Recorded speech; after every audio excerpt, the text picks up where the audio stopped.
প্রধান উপদেষ্টা বললেন এইরকম বাক স্বাধীনতা, এরকম সংবাদপত্রের স্বাধীনতা বাংলাদেশের ইতিহাসে আর কোনোদিন ছিল না। ঐক্যবদ্ধ জনগণ কখনো পরাজিত হয় না। El pueblo unido jamás será vencido. A united people is never defeated. কোটা প্রথার সংস্কার চেয়েছিলেন, কোটা প্রথার বিলুপ্তি চাইলেন, এক দফায় চলে গেলেন 9 দফা পার হয়ে। এখন এক দফার পর দেশটা চলবে কিভাবে? 5ই আগস্ট হঠাৎ আমরা ঘুম থেকে উঠে দেখলাম দেশটা পরিবর্তিত হয়ে গিয়েছে। ব্যাপারটা এরকম নয়। অনেক চিন্তা চেতনা, অনেক সাধনা, অনেক দীর্ঘমেয়াদী লড়াইয়ের প্রস্তুতির পর আমরা দেখলাম বিপুল আত্মত্যাগের মাধ্যমে, যে পরিমাণ আত্মত্যাগ, একসাথে মুক্তিযুদ্ধের কথা বাদ দিলে বাংলাদেশে আর কোনো আন্দোলনের সম্ভবত হয়নি। তখন আমাদের প্রশ্ন হলো, মানুষ এই পরিবর্তন কেন চেয়েছিল? ব্যানারে তখন কি লেখা ছিল? যে কোটা সংস্কার চাই। ঘটনাটা শুরু হয়েছে জুন মাসের 9 তারিখ। হাইকোর্ট একটা রায় দিয়ে বলল যে আগে যে সব কোটা বাতিল করা হয়েছিল এটা অসাংবিধানিক। প্রধানমন্ত্রী রাগের মাথায় বলেছিলেন 2018 সনে আর কোটা থাকবে না, কিন্তু কেউ কেউ মামলা করে সেটা যখন চ্যালেঞ্জ করলো তখন হাইকোর্টের রায় দেওয়া হলো 9ই জুন। 9ই জুন থেকে 5ই আগস্ট, প্রায় 2 মাস। এই যে আপনারা ঘটনার বিবরণ জানেন সেটা আমি পুনরায় করে বলছি না। আস্তে আস্তে সেটার বিরুদ্ধে সরকার ক্রমশ একটা ইঁদুর বেড়াল খেলা শুরু করলো। কিছুটা ছাড় দেবে বললো, কিছুটা গুলি করলো, কিছুটা দমন করলো, আবার কিছুটা ছাত্রদেরকে ধরে নিয়ে গিয়ে তাদের দিয়ে বিবৃতি দেওয়ালো। এই কাহিনীর পর শেষ পর্যন্ত বিদায় নিতে হলো। কিন্তু জন আকাঙ্ক্ষার মধ্যে শুধু কি সেই কোটা সংস্কারটাই ছিল? কোটা সংস্কারতে কোটা বিলুপ্তি হলো। আবার তখন সুপ্রিম কোর্টের মাধ্যমে তারা রায় দিল না, কোটা কমিয়ে 7 ভাগ করা হবে, 56 ভাগ থেকে 5 ভাগ মুক্তিযোদ্ধার পরিবারদের জন্য থাকবে, সেখানে তাদের নাতিরা পাবে না, পুত্রকন্যারা পাবে। এই সমস্ত কৌশল হলো। এখন অনেকে বলছেন তাহলে এই আন্দোলনের লক্ষ্য কী ছিল? যেমন গতকাল পতিত প্রধানমন্ত্রী তার বক্তৃতায় যেন বোঝালেন, আরে কোটা সংস্কারের আন্দোলন তো আমি পূরণ করেছি। তাহলে তিনি এখানে ষড়যন্ত্র ছাড়া আর কিছু দেখছেন না। যেটাকে আপনারা বলছেন গণ আকাঙ্ক্ষা, তাকে তিনি বলছেন ষড়যন্ত্র। লক্ষ্য করার বিষয়। তো আকাঙ্ক্ষাটা কি? এখন আমাদের অনেক বামপন্থী নেতাও বলছেন যে ছাত্র আন্দোলনের নেতৃত্বে এটার পতন হয়েছে। সেই ছাত্র আন্দোলনের ব্যানারে একটা সংবিধান পরিবর্তন করবে এমন কথা লেখা ছিল না। কিন্তু একটা নতুন ব্যবস্থার মধ্যে কি জিনিস লাগবে সেটা যদি আপনি আগে না বলেন, পরে আপনি যোগ করতে পারবেন কি পারবেন না, এটা হচ্ছে প্রথম প্রশ্ন। যেমন আপনি কোটা প্রথার সংস্কার চেয়েছিলেন, কোটা প্রথার বিলুপ্তি চাইলেন, এক দফায় চলে গেলেন 9 দফা পার হয়ে। এখন এক দফার পর দেশটা চলবে কিভাবে? যদি সমস্ত সমস্যা ওই এক দফাতে সীমিত থাকতো, যে উনি চলে গেলেই বাস হয়ে যাবে। 1990-এর দশকে তো এটাই হয়েছিল।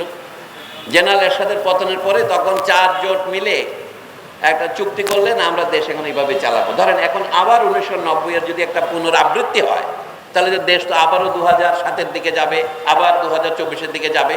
আমরা কি সেটা পারি জেনে শুনে? এমনকি আমরা জেনে শুনে অনেক সময় প্রতিরোধ করতে পারি না, শক্তি না থাকার কারণে।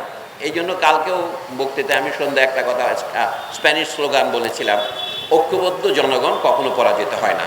El pueblo unido jamás será vencido. A united people is never defeated. সমস্যা তো ওইখানেই, পিপল কি করে ইউনাইটেড হবে? এখানে পিপলের আকাঙ্ক্ষার মধ্যে যদি পরস্পর বিরোধিতা থাকে, আমি একটা চাই আপনি একটা চান, তাহলে আমরা তো ঐক্যবদ্ধ হতে পারবো না। আমরা লক্ষ্য করেছি শেখ হাসিনার রাজত্বের শেষ দিকে নেতৃত্বের পরোয়া না করে সকলের মধ্যে একটি আকাঙ্ক্ষা এসেছিল, আগে ইনাকে বিদায় করতে হবে। এখন ইনি কে?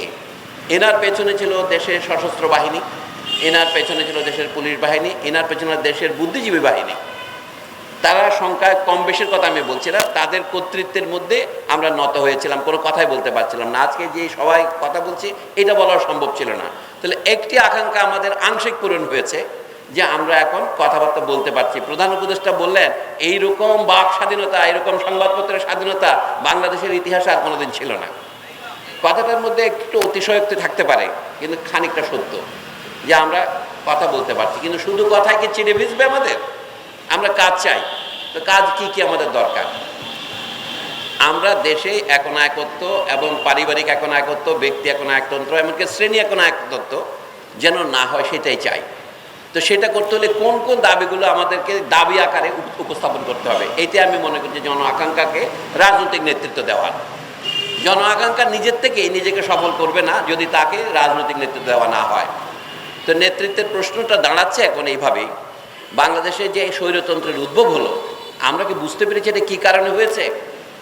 বাংলাদেশে শুধুমাত্র শেখ হাসিনার স্বৈরতন্ত্র একা উদ্ভূত হয়নি, আরও স্বৈরতন্ত্র হয়েছে। আমাদের ক্রমশ ধন বৈষম্য বেড়েছে, সমস্ত শিক্ষা প্রতিষ্ঠানে বৈষম্য বেড়েছে, শিক্ষা ব্যবস্থায় বৈষম্য বেড়েছে, সরকারি চাকরিতে বৈষম্য বেড়েছে বলে ওখান থেকে আন্দোলন শুরু হয়েছিল, কিন্তু ওটা আন্দোলনের একটা গতিমুখ বা একটা সূচিমুখ মাত্র।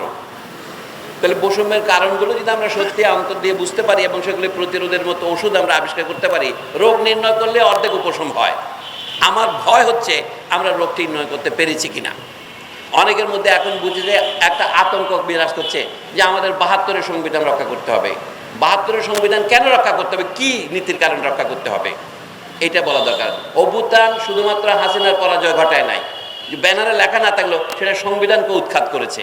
যদি সংবিধান উৎখাত না করে থাকে তাহলে অন্তর্বর্তী সরকার বৈধ হয় না। জনগণের অভিপ্রায় প্রকাশের আমরা একটা কথাই বলি যে জনগণের মাধ্যম হচ্ছে ৫ বছর পর পর ভোট হলে আপনার ভোটে নির্বাচিত সরকার বৈধ সরকার।